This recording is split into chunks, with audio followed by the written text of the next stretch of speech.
You want to support Roland Martin Unfiltered? Be sure to join our Bring the Funk fan club. Every dollar that you give to us supports our daily digital show. There's only one daily digital show out here that keeps it black and keep it real as Roland Martin Unfiltered. Support the Roland Martin Unfiltered daily digital show by going to RolandMartinUnfiltered.com.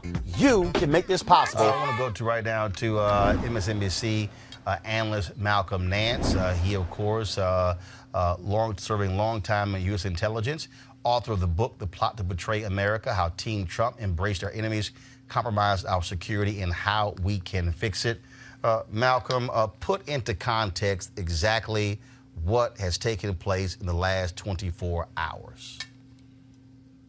Well, what's happened here is that we've seen the United States take a very, very decisive step, is a polite way of putting it, towards essentially war with Iran.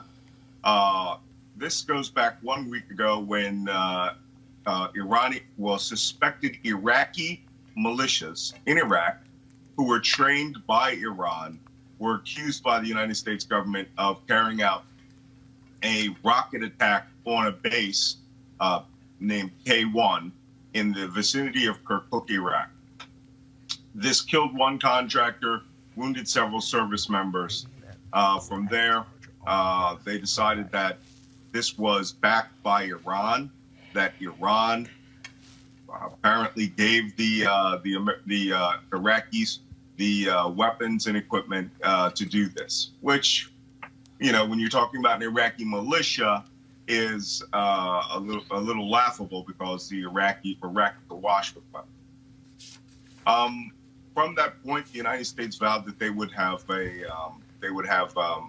retribution against whoever did this, and that's apparently when the planning to kill the top Iranian general, Qassem Soleimani, a man who has been involved in Iranian Revolutionary Guard Corps terrorism since the 1980s.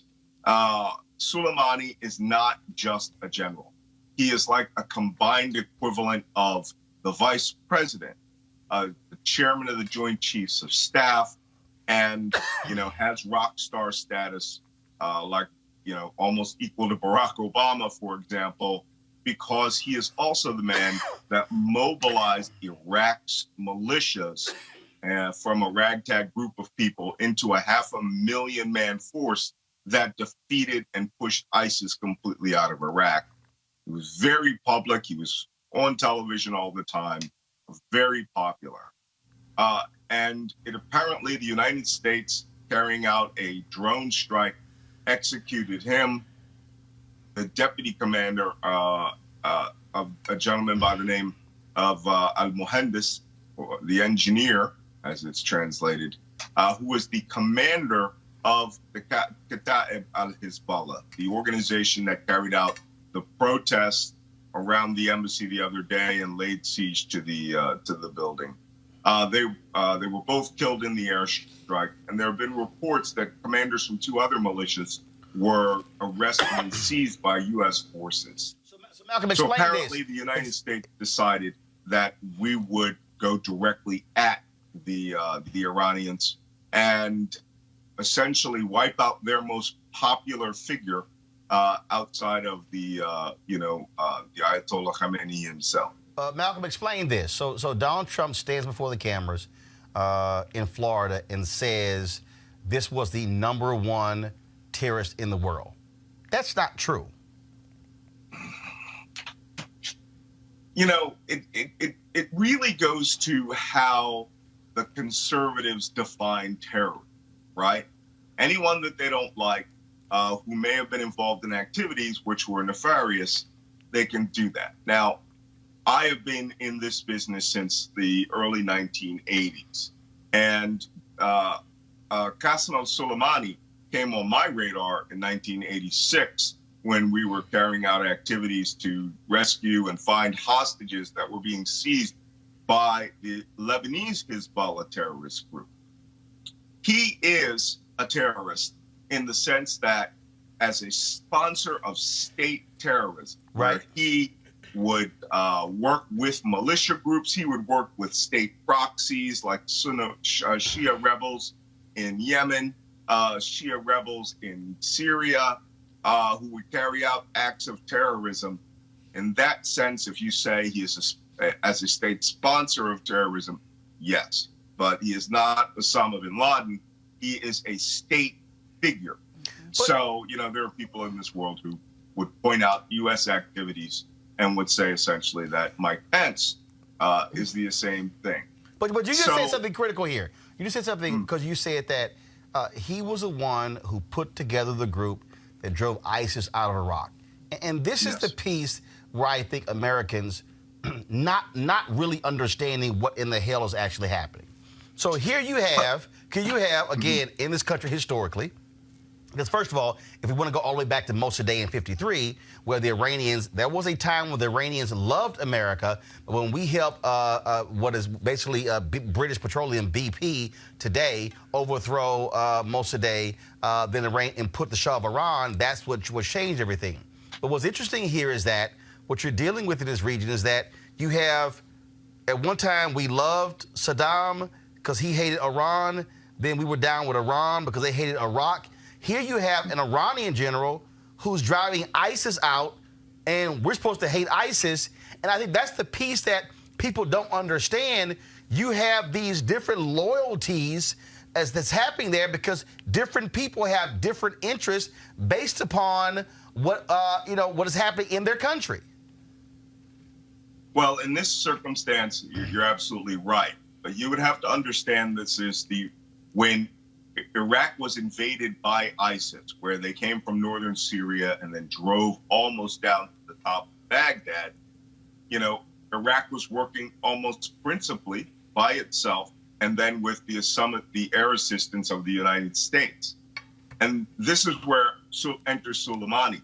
He runs the Revolutionary Guard Corps in Iran. They are a massive paramilitary force of, almost 500,000 men, scalable in wartime up to 2 to 3 million men.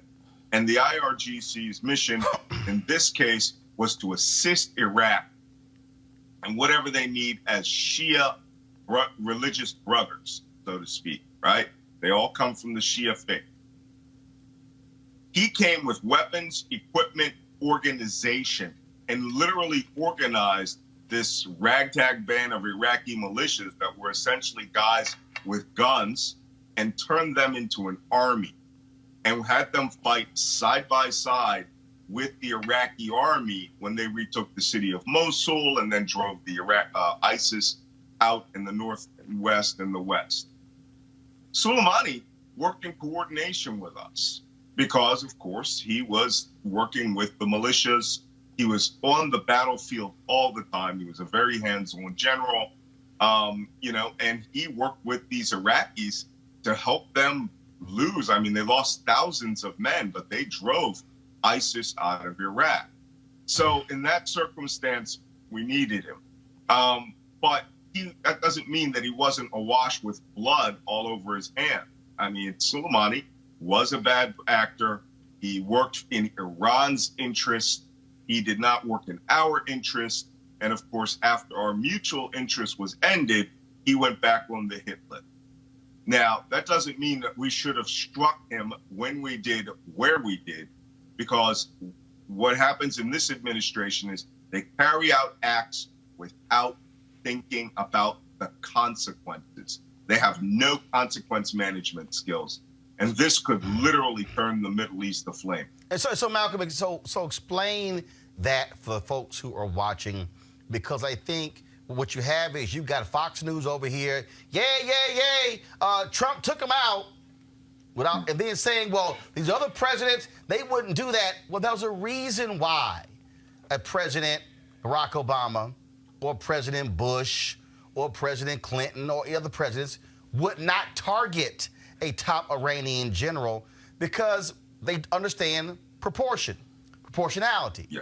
Because you have to not just say, well, if we take him out and his aides and a couple other people, and then everything is all done. No, you got to be thinking 10 steps ahead, that if we take him out, then what's the ripple effect? How does that now alter the course of history? That is the issue here that I think people have to understand.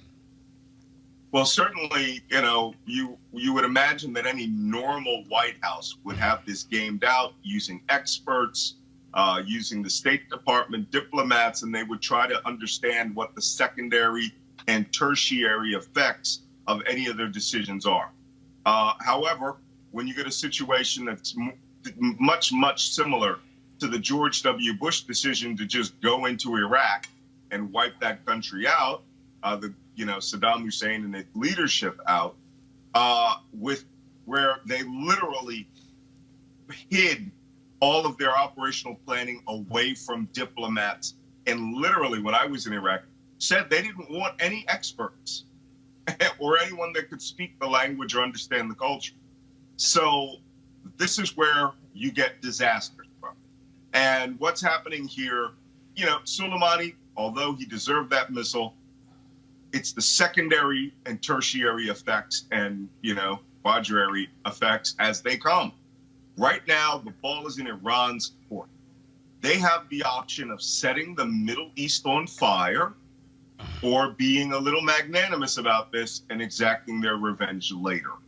And that could be any number of proxies.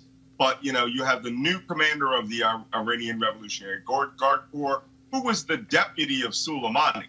He didn't have the political stature of Soleimani, but he still controls all the weapons, all the men, and all the terrorism levers, and essentially is a power unto himself in Iran. He has already sworn absolute revenge, and it will take place at a time of his choosing. And what should be the concern of Americans? Because I think when you hear people say, oh my goodness, there might be war with Iran, is that overstating this? Well, no, because that depends entirely on Iran. Now, as we've seen, proportionality has gone completely out the window with this administration. And it's almost as if they were looking for a fight. They're spoiling for a fight.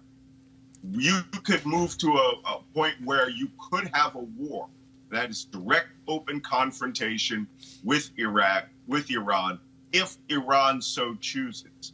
And I have been active in operations against Iran since, Beirut in 1983, when they assisted in building, the bomb that killed 243 Marines.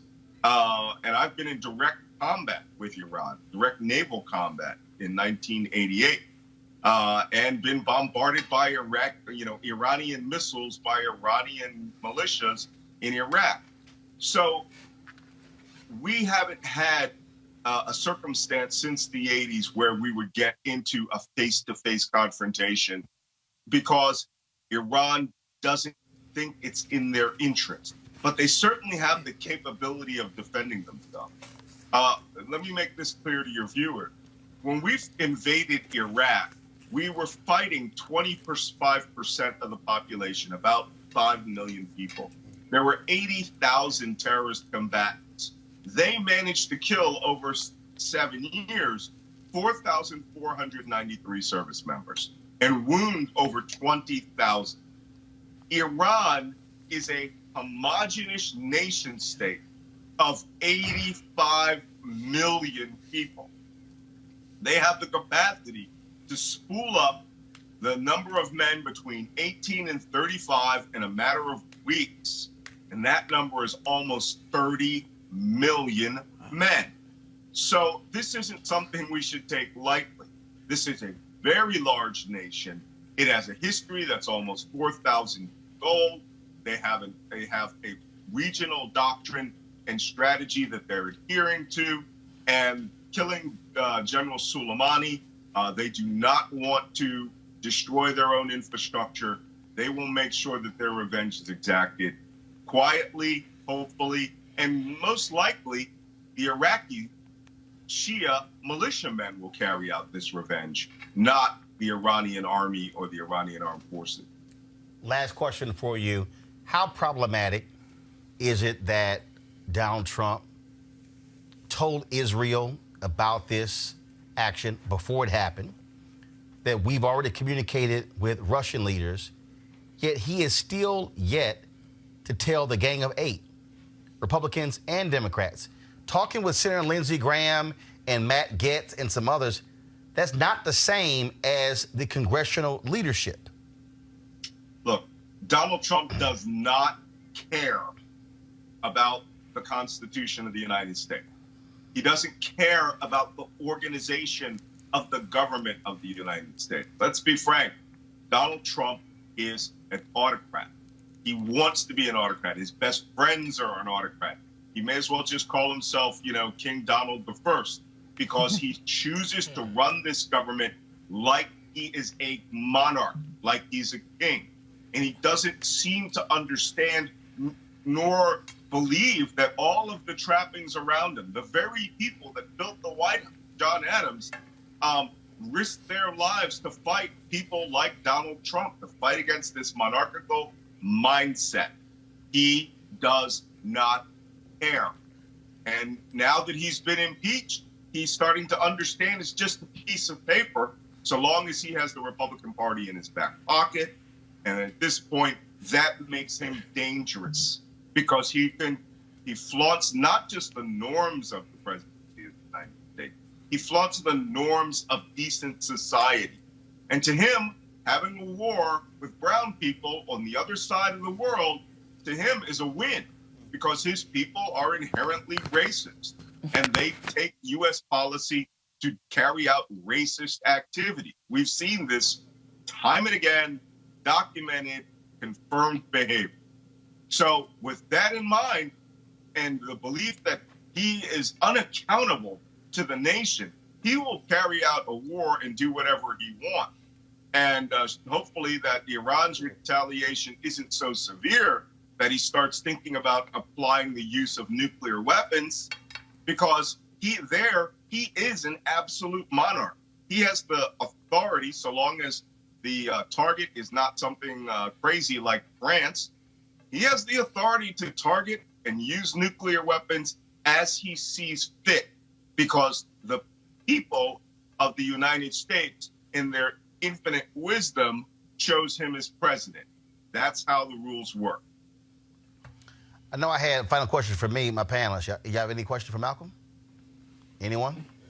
All right, cool. Malcolm Nance, man, always a pleasure. Again, folks, you definitely want to get his book. It is called he's the author of The Plot to Betray America, How Team Trump Embraced Our Enemies, Compromised Our Security, and How We Can Fix It. Malcolm, thanks a lot. My pleasure. All right, folks, back to our Roland Martin Unfiltered video in just one moment. All right, folks, as the marijuana momentum continues, the folks at marijuanastock.org have already reached more than half of their funding goal for the hemp CBD investment. That's right. If you want to take advantage of this great opportunity, you need to do it now, because it won't last much longer. Now, if you don't know, I'm talking about the hemp plant, the good cousin of marijuana, with a much higher concentration of CBD. That means hemp gives you all the medical benefits of marijuana without getting you high. Also, if you don't know, hemp farming is now legal in the U.S., creating one of the largest commodities worldwide. Now, it's an opportunity for you to invest, and that's where 420 Real Estate comes in. Their business model is very simple. They buy land that supports hemp CBD grow operations and lease it to licensed, high-paying tenants. They're hemp CBD landlords. You can get in on the action. Now, of course, what they're doing is allowing you to invest a minimum of $200 up to $10,000 in their crowdfunding campaign. That's right, $200 up to $10,000. Now, to invest, all you got to do is go to marijuanastock.org. It's marijuanastock.org, and then you'll see all the details. So you want to get in the game, and get in the game now. Now back to your Roland Martin Unfiltered video.